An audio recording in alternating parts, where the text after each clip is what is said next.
1911년 신해혁명으로 청나라를 무너뜨린 순원과 국민당. 그러나 당시 군벌들의 각축장이었던 시대였기에 힘이 부족했던 순원은 소련의 지원이 꼭 필요했습니다. 그래서 국민당의 공산당을 받아들이며 1차 국공합작이 성사되죠. 이때 마오쩌둥도 중국 역사에 등장하기 시작합니다. 1, 2차 북벌과 이어지는 중원대전으로 장제스와 국민군은 공산당에 신경을 쓸 여력이 부족해지고, 이때를 기회삼아 마오쩌둥과 공산당은 세력을 키워나갑니다. 노동자에게는 먹을 음식을, 농민에게는 농사지을 땅을, 군벌을 타도한다 라는 구호로 중국 인민들에게 인기를 끌었습니다. 1차 국공합작 시 300명이던 공산당은 국민당 등 뒤에서 수만 명의 세력으로 성장하죠. 그러나 순원이 죽고 난 뒤 이 공산당이 너무 싫었던 멸공의 화신 장제스는 공산당을 버리고 때려잡기 시작합니다. 국공결렬로 국민당에게 팽당한 공산당은 공산혁명을 위한 방법으로 봉기를 결의합니다. 그리고 혁명을 위한 붉은 군대인 홍군을 창설, 난창에서 1927년 8월 1일 폭동을 일으킵니다. 그러나 실패. 동시다발적으로 일으켜야 성공했구나. 9월 9일에 호북, 호남, 광동, 광서에서 또 폭동, 또 실패. 공산당과 마오쩌둥은 병력의 절반을 잃어버리고 진강상 3만촌으로 들어가서 폐잔병을 재정비합니다. 도시보다는 농촌에서 혁명의 기틀을 마련하자라고 결의하며 이를 3만 개편이라고 하고, 여기서 무력투쟁을 모토로 삼습니다. 그리고 다른 지역의 공산 세력을 진강산으로 불러 모았죠. 산이 험하고 곳곳에 농지가 있는 진강산은 게릴라전을 벌이면서 식량 보급이 가능한 무력투쟁하기 좋은 지역이었습니다. 마오쩌둥을 당대표로 주더를 군사령관으로 하고 린비아오와 평더와이는 장군이 되어 농농혁명군을 결성합니다. 이때 덩샤오핑도 있었죠. 근데 이 전우들을 마오쩌둥이 문화혁명 때 다 숙청하는 건 안 비밀. 아무튼 이 진강산 주변 근방에서 치고 빠지는 유격활동을 시작합니다. 그러면서 성과 성의 경계와 산악지대에서 이 유격의 근거지를 점차 넓혀갑니다. 소비에트와 코민테른의 지원, 거듭된 전쟁으로 피폐해진 민생, 공산당 기본 패시브 스킬인 포퓰리즘과 선동으로 공산 세력은 점차 커집니다. 그러나 이 세력은 덩치만 커졌지 각 유격 근거지끼리 연합이 되지도 않았고, 병력은 제대로 된 군사훈련도 받지 못한 오합지졸이었습니다. 마오쩌둥은 1929년 홍군을 공산주의 혁명을 위한 공산당의 군대로 개편합니다. 그러면서 대중적 인기와 세력 확충을 위해 지주에게 쌀과 땅을 빼앗아 농민들에게 나누어 줍니다. 3대 기율까지 만들면서 농민들에게 피해를 주지 않고 민심을 얻으려 노력했죠.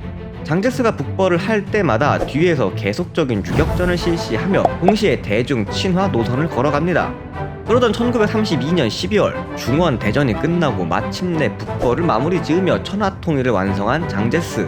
바로 공산당 때려잡기, 즉 소공작전에 돌입합니다.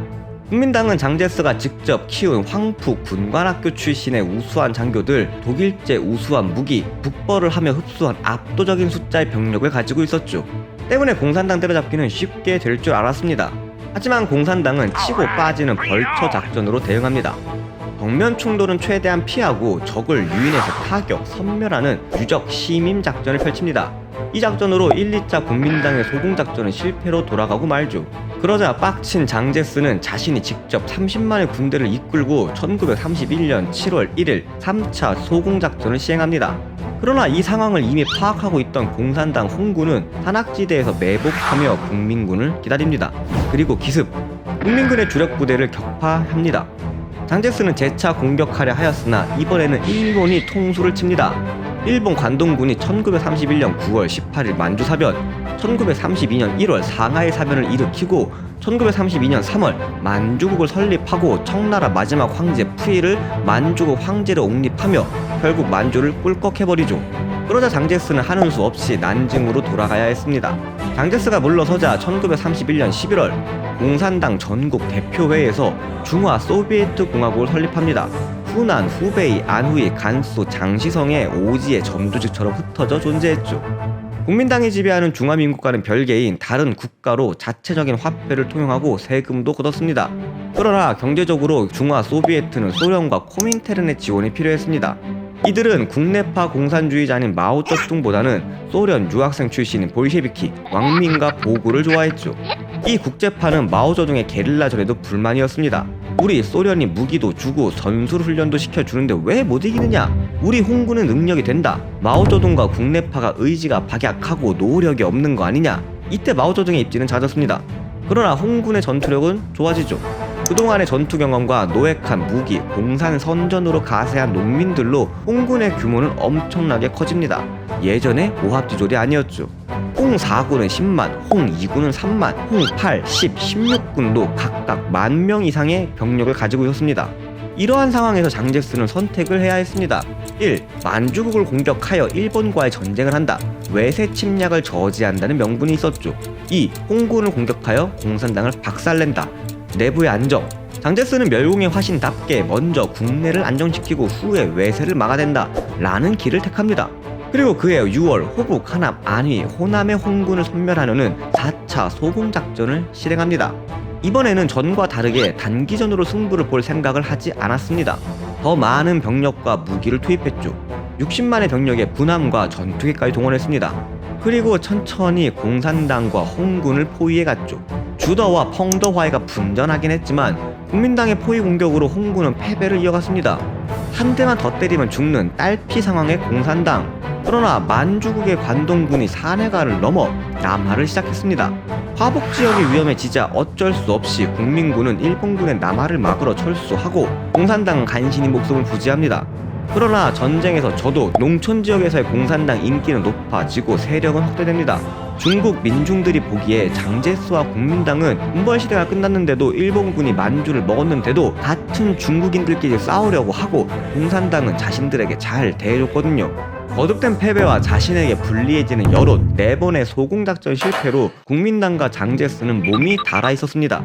그리고 1933년 9월 5차 소공작전을 실시합니다. 이번이 마지막이라는 심정으로 철저하게 계획하죠. 앞선 4번의 멸공작전 실패로 이를 바득바득 가는 장제스. 장제스는 이전과는 다른 대대적인 계획을 세웁니다. 독일 군사 고문 한스 폰 젝트의 조언에 따라 군 체계를 개편합니다. 그리고 66개 사단에 100만 병력 300대의 전투기를 투입하죠. 이 압도적인 화력으로 그동안 공산당의 벌처식 게릴라, 즉 유적 심입에 더 이상 휘둘리지 않는 봉쇄 전략을 채택합니다. 먼저 홍군 근거지로 이어지는 모든 교통로를 차단하고 검문합니다. 물자 운송과 사람들의 이동을 금지시켜 공산당을 말려 죽이기 시작하죠. 그리고 바깥쪽부터 진지를 구축하고 보루와 토치카를 지어 해당 구역을 완전히 점령, 조금씩 천천히 전진해 나갑니다. 홍군을 사방에서 서서히 한 곳으로 몰아가죠. 국민당의 보루 때문에 게릴라전도 쉽지 않았습니다. 이렇게 되니 홍군은 물자가 부족해지고 각 유격지끼리 유대가 힘들어지죠. 다른 물자들도 부족했지만 내륙에 있는 홍군 2기에 소금이 특히 부족했습니다. 홍군은 시체 속에 소금을 숨겨서 들어오고 소변을 졸여서 섭취하는 방법으로 버텼지만 힘이 들었죠. 상황이 이렇게 되자 당시 당권을 쥐고 있었던 국제파와 코민테르는 시간이 더 지체되기 전에 힘을 모아 전면전을 하자라고 주장합니다. 이에 마오쩌둥은 산속으로 들어가 게릴라전을 지속하자라고 말했지만 먹히지 않았죠. 국제파는 중화 소비에트의 관문인 광창에 토치카를 설치하고 병력을 모아 대회전, 전면전을 준비하였습니다.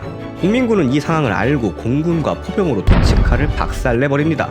이미 몇 개월에 걸친 보급로 차단으로 홍군은 3사람당 소총 하나를 가지고 싸울 정도로 무기, 식량 등 모든 게 부족했습니다. 압도적인 병력과 무기로 무장한 국민군에게 개발리고 말죠. 결국 광창을 국민군에게 넘겨주고 홍군은 후퇴를 걱정해야 했습니다. 코민테르의 군사 고문 오토 브라운은 다시 한번 힘을 모아 기습적으로 한 점 돌파를 하는 단촉 돌격을 제안했습니다. 마오쩌둥은 단촉 돌파는 피해가 너무 크니 복건, 절강, 강소, 호남 4개 방향으로 나누어 후퇴하자고 주장하죠. 그러나 앞에서와 마찬가지로 마오쩌둥에게는 실권이 없었습니다. 홍군은 루이지를 다시 탈환하겠다고 다짐하며 후퇴를 시작했습니다. 1.5만의 정예부대가 국민군을 막으며 탈출할 시간을 벌어주었고 1937년 10월 홍군 10만 명이 서쪽으로 탈출을 시작했죠.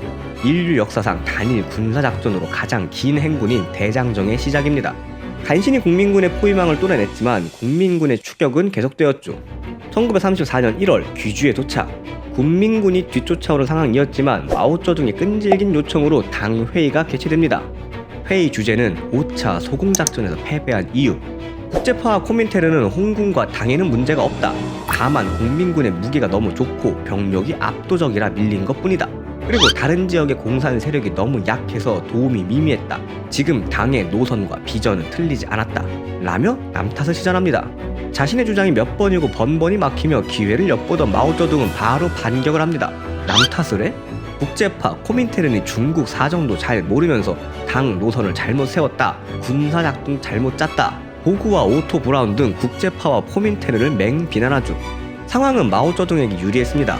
이미 국민군에게 패배하고 도주하고 있는 상황이라 마오쩌둥의 말이 설득력을 얻었고, 이 회의를 계기로 마오쩌둥이 다시 군권을 장악하죠. 홍군은 귀주에서 부족한 물자를 보충하고 동쪽에 있는 국민당을 피해 서쪽으로 도주를 이어갑니다. 근데 말이 보충이지 약탈과 다름없었죠. 운남성에 들어서자 말라리아와 풍토병으로 고생합니다. 그리고 티베트 근접 지역에서는 공산당의 적대적인 티베트인들의 공격을 받았죠. 그러면서 강을 건너갑니다. 근데 말이 강이지 폭이 300m의 고산지대라 유속은 빠르고 강 양쪽은 깎아지는 듯한 절벽이었죠. 이런 곳을 쇠사슬로 이어가며 도하에 성공합니다. 강을 건너자 이번엔 산이 문제였습니다. 로키 산맥보다 험준한 대설산을 거의 맨몸으로 올랐습니다. 설맹으로 눈이 멀까 천으로 눈을 가렸고 고산병과 굶주림으로 하나 둘씩 쓰러져 갔죠. 주로 남쪽에서 온 홍군들에게 대설산의 추위는 버거웠습니다. 설상가상으로 눈사태까지 일어났죠. 사천지방에 들어서서는 출발할 때 10만 명의 병력이 이미 1만으로 줄어 있었습니다. 제대로 된 보급은 당연히 이루어지지 않아 군복과 신발도 제대로 없어 스스로를 거지군이라 불렀죠.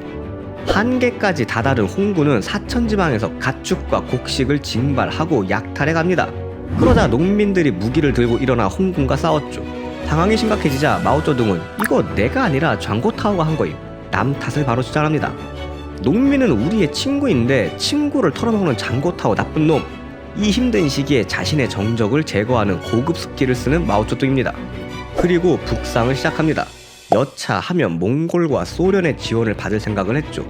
북쪽으로 가자 초원이 많이 나오고 시작했습니다. 그러나 행군은 더 힘들어졌죠. 살얼음이 낄 정도로 추운 날씨에 이미 몇 개월간의 행군으로 지칠 대로 지쳐 있었습니다. 들쥐를 잡아먹어가며 연명했지만 문민군의 추격은 더 거세졌죠. 1년 동안 11개 성, 18개의 산맥, 17개의 강, 12,500km를 주파하며 북상을 한 끝에 섬서 북쪽, 감숙 서쪽, 예난의 자리를 잡고 새로운 소비에트 지구를 건설합니다. 남아있는 홍군의 숫자는 6,000명, 그중 대장정에 처음부터 시작한 병력은 3,000명이고 나머지 3,000명은 대장정 기간 중 합류한 인원들이었습니다. 10만 명이 1년 만에 3,000명이 되어버렸죠. 이 대장정으로 살아남은 공산당 핵심 지도부는 중국 인민들에게 신화적인 존재로 부상하게 됩니다. 그리고 중국 대륙의 절반을 훑고 지나오며 수많은 혁명의 씨앗을 뿌려두었습니다. 이 씨앗들은 훗날 장제스와 마오쩌둥의 국공내전 최종전에서 꽃을 피우며 마오쩌둥에게 큰 힘이 되어주었죠. 그리고 공산당 내부에서 국제파와 코민테른을 밀어내고 끝끝내 마오쩌둥이 당권과 군사권을 움켜쥐게 됩니다. 그러나 말이 좋아 대장정이 끝난 것이지 대장정에서 병력, 지휘체계, 자금 등 거의 모든 것을 잃어버린 홍군과 공산당, 살아남아 있다는 것을 제외하면 모든 상황은 좋지 못했습니다. 새로 자리 잡은 서북쪽은 따뜻하고 물자가 많은 남쪽과는 전혀 다른 황량하고 빈곤한 곳이었습니다. 인력 보충도 보급도 쉽지 않았죠. 국민군의 공격을 받으면 괴멸할 위기였습니다. 공산당 내부에서는 왜 몽골이나 신장 지역으로 이동하여 소련의 지원을 받자는 주장이 나올 정도였죠. 마오쩌둥은 이 상황에 대한 타겟책으로 만주를 점령하고 화북 지역을 노리고 있는 일본을 몰아낸다 라는 명분을 세웁니다. 1936년 2월 동정 항일 시작. 일본에 대항하기 위해 동쪽 정벌을 나섭니다. 이때 홍군의 동쪽에는 장제스의 북벌로 세력은 축소되었으나 여전히 산서성에서는 영향력을 떨치던 옌시산이 있었죠. 썩어도 준치라고 옌시산은 홍군의 공격을 노련하게 잘 막아냈습니다. 그리고 이 소식은 항일보다 멸공이 우선이었던 장제스의 귀에 들어가게 되고 장제스는 바로 옌시산에게 20만 병력을 전해줍니다. 홍군은 퇴각할 수밖에 없었고 그 기세를 이어 국민당은 6차 소공작전을 준비합니다. 홍군과 공산당은 진짜 바람 앞에 등불 신세가 되는데 이때 등장한 인물이 바로 장쉐량.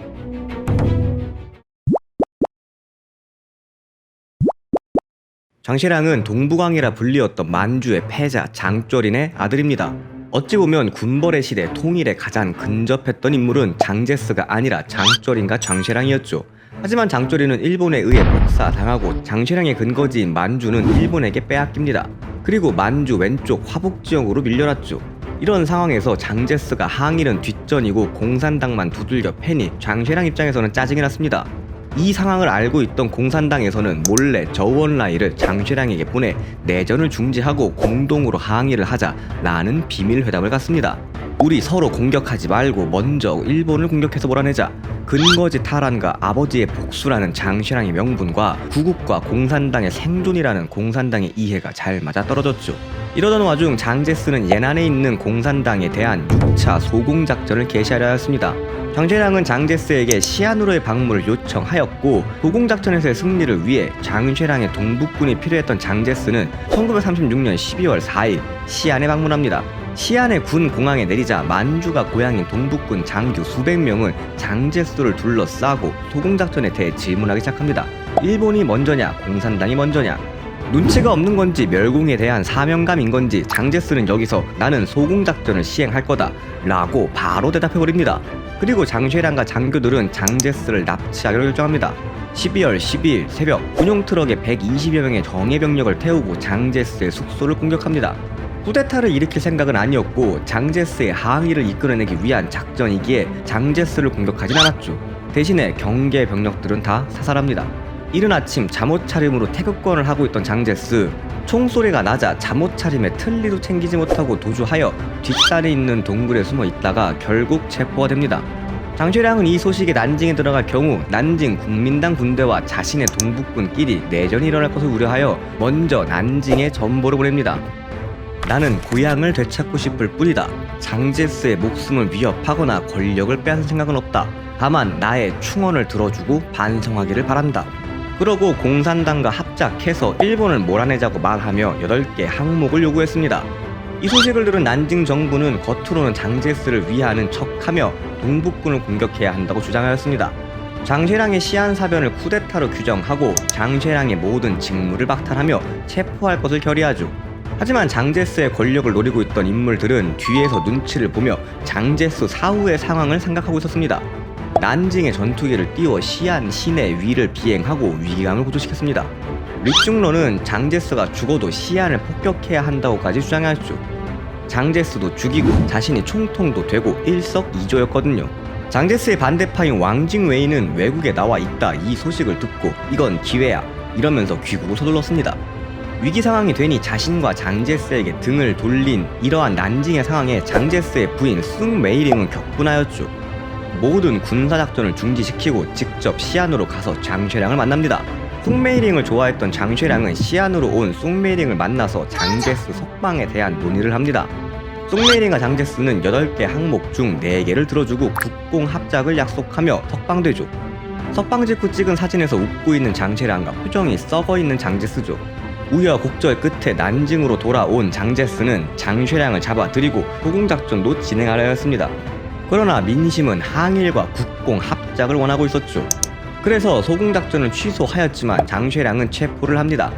이후 상황을 보면 장제스가 장쇠랑을 정말 많이 미워했구나를 알 수 있습니다.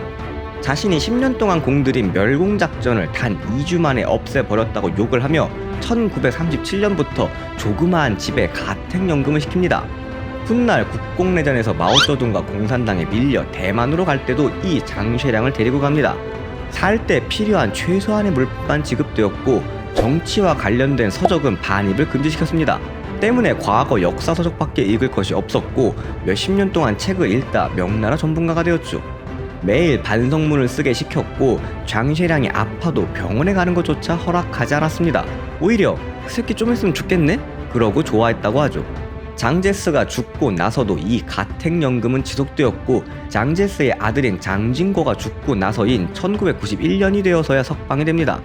자신의 고향인 동북지방 만주를 되찾고 일본에 저항하기 위해 군인 신분으로 상관을 체포할 정도로 고향을 사랑했던 장쇠랑은 만주국에 세워진 1932년부터 죽을 때까지 고향 땅을 밟지 못합니다. 근데 장제스 입장에서는 미울 법도 한 게 공산당은 대장정 직후 숨만 붙어있는 사는 송장 신세였습니다. 결과론적인 얘기지만 시안사변이 아니었으면 지금의 공산당과 마오쩌둥, 중국은 있을 수가 없었고 중국 대륙의 주인은 장제스가 될 확률이 높았죠. 그래서 지금 중국과 공산당에서는 이 시안사변을 일으킨 장쇠량을 구국의 영웅으로 칭송하고 있습니다. 항의를 위해 결단을 내리고 공산당과 중국을 지켜낸 인물로요. 시안사변 이후 장제스는 1940년 정도에 일본과의 전면전이 일어날 거라 생각하고 경제개발 및 군 현대화를 시행했습니다. 그러나 생각보다 너무 빠른 바로 다음해인 1937년 중일전쟁이 발발하고 마오쩌둥과 장제스는 이제 같은 편으로 일본이라는 거대한 적을 상대하게 됩니다. 이번에도 다 아시는 얘기 봐주셔서 감사합니다. 지식과 정보를 관찰하는 지식미어캣이었습니다.